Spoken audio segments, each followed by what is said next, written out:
Okay, so what I want to go through here is developing blind spots inside of your brain. A lot of times, and I want to kind of explain what a blind spot is, but it's a bad thing.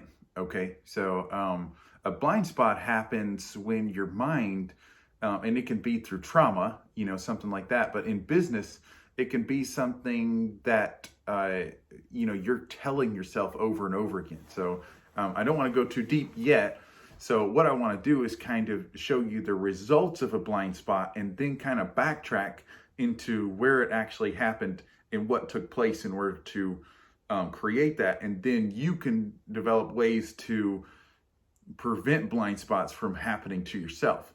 So when I say a blind spot, let's say, for instance, in bookkeeping, it's a common blind spot for business owners.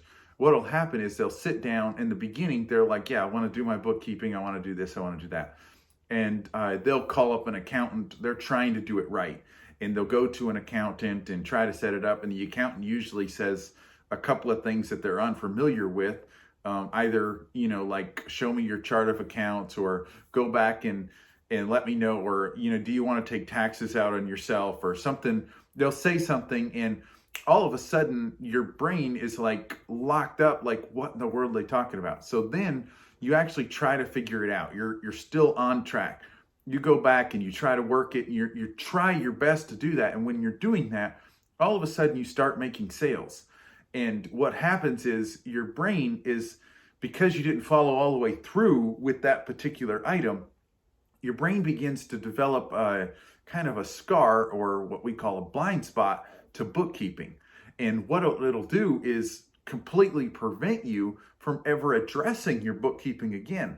Your bookkeeping will get completely out of control. Months and years will go by, sometimes, hopefully not that long, but a blind spot can keep you from working on something for months or even years.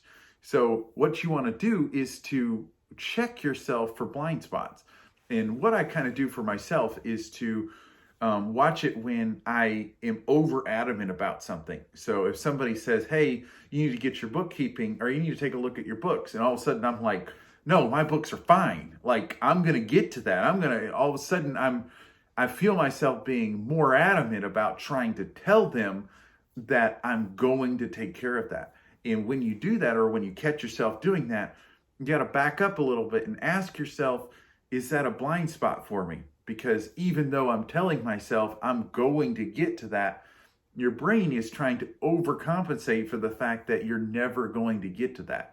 So you're kind of lying to yourself in one way, but you believe it. So I don't know if it can be called lying if you actually believe what you're saying is to be true. So anyway, I'll let you sort that out.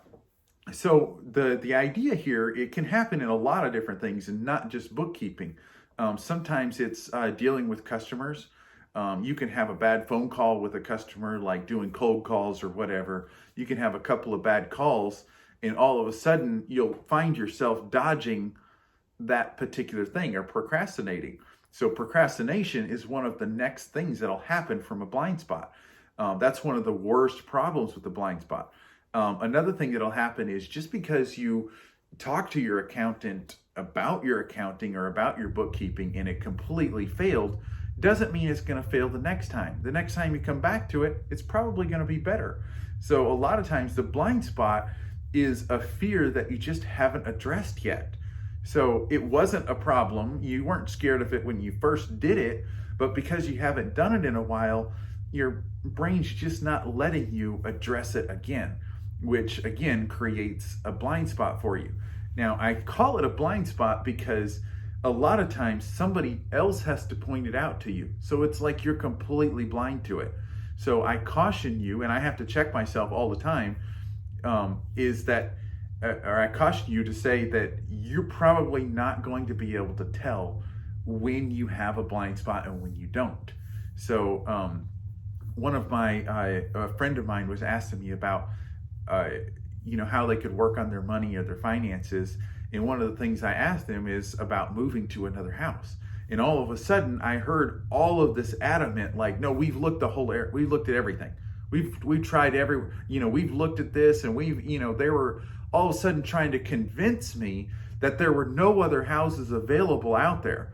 And I backed up for a second, it was a little quiet, and they're like, "What's going on?" And I was like, "I think you might be suffering from a blind spot."